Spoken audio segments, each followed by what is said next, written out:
Justin Jefferson finished last year as wide receiver 6 in his rookie year, broke out, did something amazing.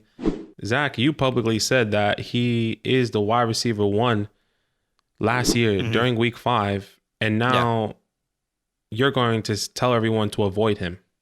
Yes. Please explain. Look, right now, where Justin Jefferson's being drafted, I just don't know 100% that I'm going to get that sort of return. Okay? So right now he's going anywhere from wide receiver 4 to 7 off the board in most mock drafts. So there's 2 reasons I'm not going to draft Justin Jefferson this year. The first one is the Vikings identity.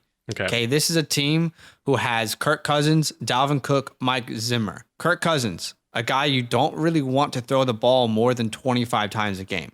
Good game manager. Dalvin Cook, an insane running back, one of the best running backs in the league. You want to feed him the ball. Mike Zimmer, a defensive coach who this defense will be better next year.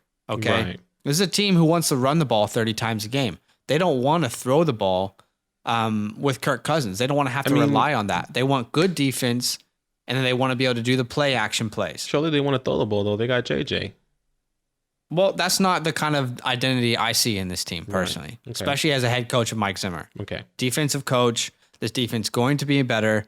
They were able to sign some people in the offseason, bring some people back. I like this team defensively this year. I think they're going to be a better team, which means more run plays, less passing plays.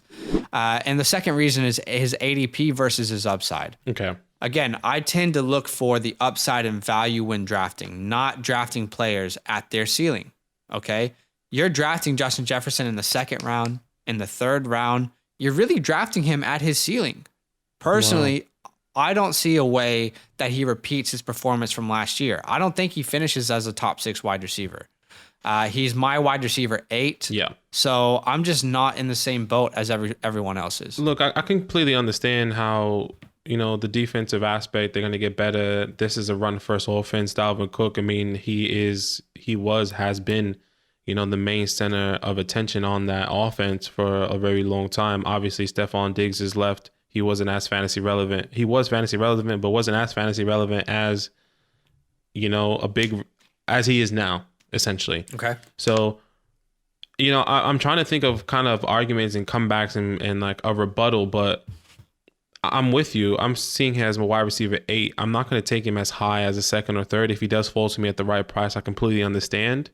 But I still do believe he'll have a great year. I still do believe he's going to see a lot of targets. If I see him in the 4th round, I'm smash drafting. I'm like not even thinking about it. Doesn't matter where in the 4th round. And that's the thing, and you look at his game logs and you kind of look at where he was and what he was producing. He had 1, 2, 3, 4 games under double-digit targets in the second half of their season, which they had a bye week in week 7. They clearly knew that JJ needed to get more targets. Mm-hmm. I mean, there's just so much. Like I said, I don't have much to come back at you and tell you, you know what? All I can tell you is that JJ is going to be good. And he's going to be good. We can all agree on that. I still do believe that he will get targets, though, my personal opinion. Of course, I think he's going to get targets as well, but there's just not, this isn't, the way this offense is ran, it's not pass happy. It's not an air raid offense. It's an offense that wants to run through its running back and wants to have their quarterback game managed. What Mike Zimmer does not want, and this really sums it up so well, Mike Zimmer does not want to be down 7 points in the 4th quarter, relying on Kirk Cousins to go and win the game. Yo, what's good? Thanks for watching. We got a lot more videos. A lot more. If you want more videos. Watch now, it. You can also subscribe. Right now. If you want to. You need to. And lastly, don't forget that you can sign up to support the show and get exclusive content by going to patreon.com/fantasylandfam.